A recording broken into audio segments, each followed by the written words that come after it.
hello नोंथांमोन welcome back to माय YouTube channel तो लोगोफोर दिनै एकदम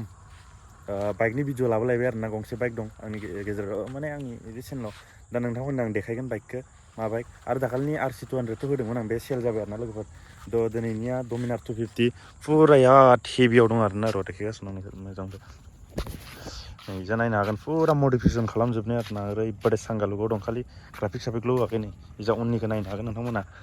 बे जेराव नाम्बार प्लेट होनो हायो आरामसे बरिया नै गारिया फुरा मोजां कन्डिसनाव दं आरोना लानोबा लानो हागोन जोंना अनार बिथांखौ दसे थानानै देखायगासिनो दं एकदम 250 रकेट आरोना कार्बि आंलंनि फेमास आरोना बिरादनो बियो नै नायनो हागोन नै इन्जिनफोरखौबो दाबो खेमसेबो दांफेराखै आरोना फुरा याद सांगा आरो टायाराबो गोदानखासो बारा गोबाव माबा जायाखै आरोना गोबाव जायाखै होनाया ओमफ्राय इजा नायनो हागोन रानिंआ बेसेबां जाखो इन रानिंखौ नुयोमोनथाय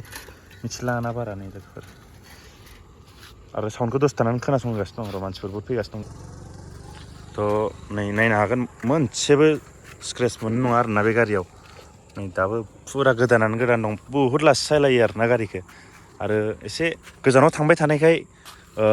खारनाया एसे बांद्राय जाबाय आरोना बेखौ जेबो खालामनाङा आरो गारिखौ खालि लांनानै सालायबाय था नै मा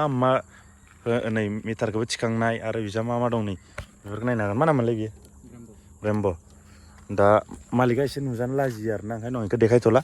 इन्स्टायाव थांनानै नायनो हागोन 250 रकेट आरोना नामा लोगोफोर दा आरो मा देखायबावनो नै नायदो अल 360 लुकआव होजोब्बाय आं इन्जिनखौ देखायखांबाय आरो नायबाव खेबसेबाव नै माबा दं नामा नै बरियानो दाखालिनि RC होनायाथ' सेल जाबाय दै सेल जाबाय लोगोफोर सेल जाबाय दाखालिनिया नै ओमफ्राय बिजा मा होनाय दं नै बे गोबावनि उनाव बेफोरबायदि भिडिअ'आनोखि जाया मोनथारदों मा देखायबावनो दालाय आरो साउन्डखौ देखायनानै होयो साउन्डखौ मा स्टार खोनासंनि खेमसे आरो नै इन्डिकेटारखौ मायाव लागायदों नै फुरा वार्किं आरोना सब जेबो माबा गैयाना दाबो प्रब्लेम गैया जेबो गारियाव फ्रियावनो हरगोन साउन्डखौ खोनासं मानो होनबा आं गावनो लं ड्राइभ लाङोना गोजान बेनि थाखाय आं गारिखौ टाइम टु टाइम सार्भिस आरो माबादि सालायो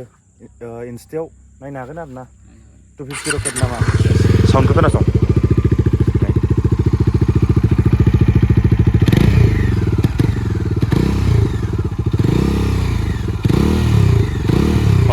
साउना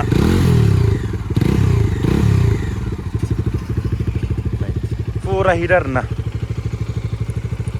कन्टेक्ट खालामदो स्क्रिनाव नाम्बारखौ होनानै होगोन आं लोगोफोर नै आरो सब लाइट साइट दाबो बुहुद मोजाङानो दं आरोना नै जेबो प्रब्लेम गैया सिदा खोथा नै बेफोरबादि सब होजोबनाय आरो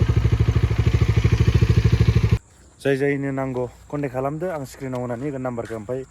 डिसक्रिपसनाव होनानै होगोन लोगोफोर थ' दिनैनि भिडिअखौ बेनो फोजोबसै आरो खेमसे देखायबावनानै फोजोबसै आरोना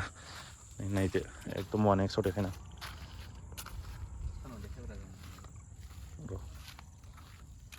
आंनि माबानिखौ होनानै होगोन र' इन्स्टानिखौ मोननै मोनथामसो क्लिप होनानै होगोन दे बाय बाय